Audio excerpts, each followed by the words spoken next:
Hello everyone, I am Dr. K.S. Wagh, Associate Professor in Department of Computer Engineering of AI SSMS, Institute of Information Technology, Pune. Today I am going to explain abstract class and object class in Java.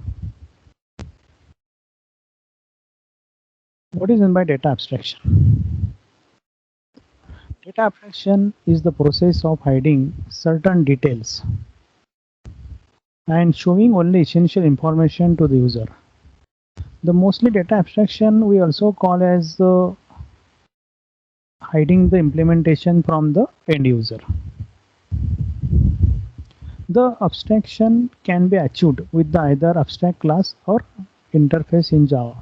If you compare data abstraction of in C++ and Java, then you can find data abstraction is happen in Java with the help of abstract class or interface class or interface in a Java. But it is data abstraction will be achieved through the C++ through the encapsulation. The abstract keyword is a non-access modifier used for class and methods in Java. It is not the case of C++. Abstract class is a restricted class that cannot be used to create object or to access it. It must be inherited from another class. An abstract method in Java can only be used in abstract class, and it does not have a body. The body is provided by the subclass or inherited form.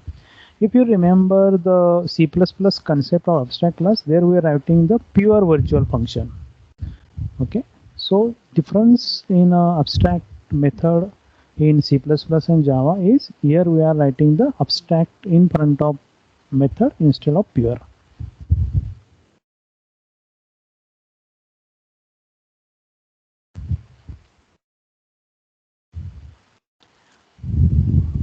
What is in the abstract class? A class which contains the abstract keyword in its declaration is known as abstract class. As we know the abstract class, we can't create the object of that class. Same here, abstract class may or may not contains abstract method. Here is in a C++, if the pure virtual method is declared, then and they become the abstract class. But here it is not the case if it is declare abstract method or not in abstract class. But if a class has at least one abstract method, then the class must be declared abstract. If a class is declared abstract, it cannot be instantiated. To use an abstract class, you have to inherit it from another class, provide implementation to the abstract method in it. If you inherit an abstract class, you have to provide implementation to all the abstract methods in it. This is a small example of abstract class. Here is abstract class bank is given. Abstract int get rate of interest. This is the abstract method is declared. If you just see, there is only the definition of abstract method and nothing in the abstract class. Class SBI extends bank. Integer get rate of interest return 7. Class PNB extend bank. Integer get rate of interest returns 8. Okay, if you just see here, the abstract class is a parent class for SBI and PNB, and we have created the or one method is there. Our name method is same again, get rate of interest, but it is returning the 7 and 8 of the get rate of interest.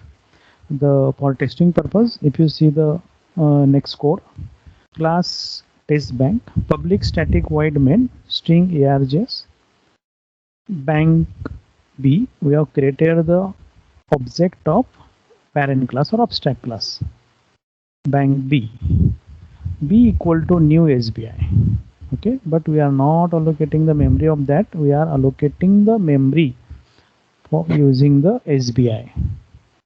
System.out.println rate of interest is, it will return the SBI's rate of interest, and next is it PNB. We have created the B equal to new PNB, means It allocates the memory for the PNB class or extended class and returns the rate of interest for same. Why the abstract class is important in Java? Like C++ in Java, an instance of an abstract class cannot be created. We can have reference to abstract class type though. Instance means object. Object is not created in a C abstract class in a C++ or Java.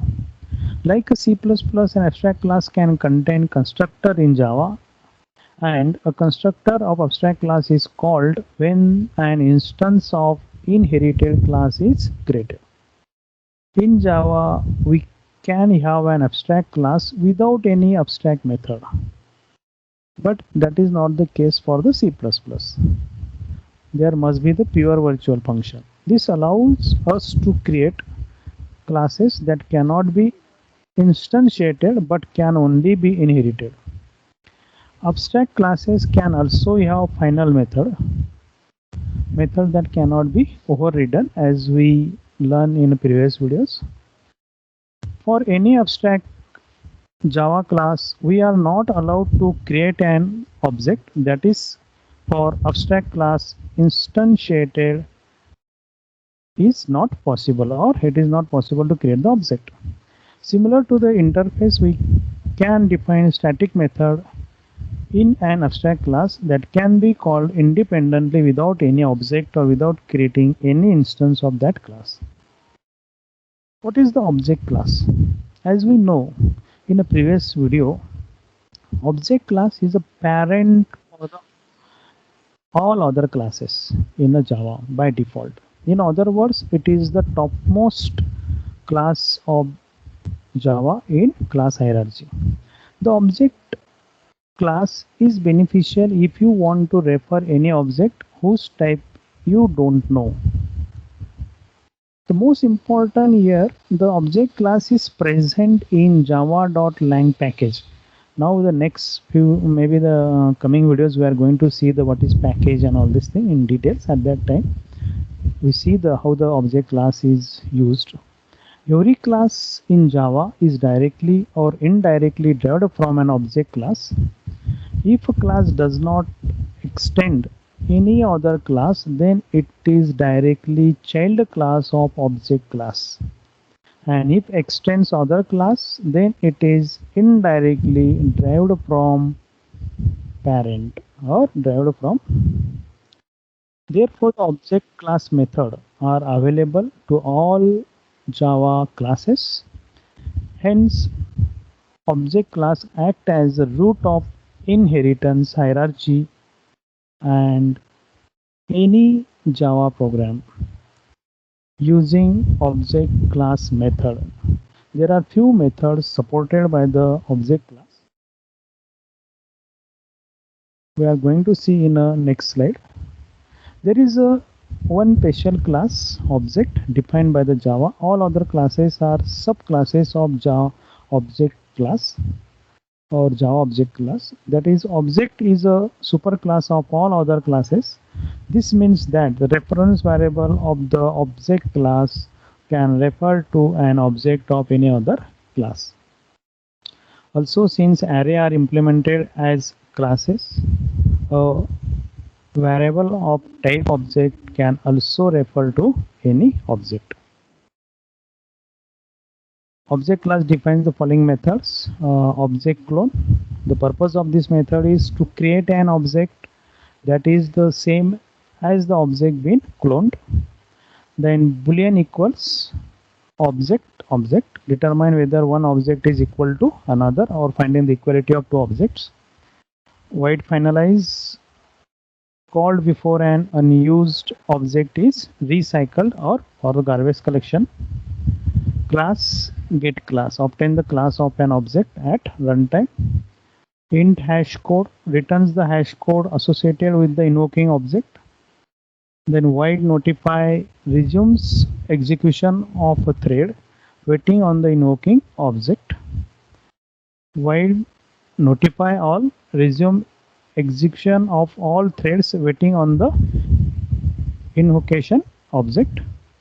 string to string object, it will convert one object into the another, one object to string object, or object to string object.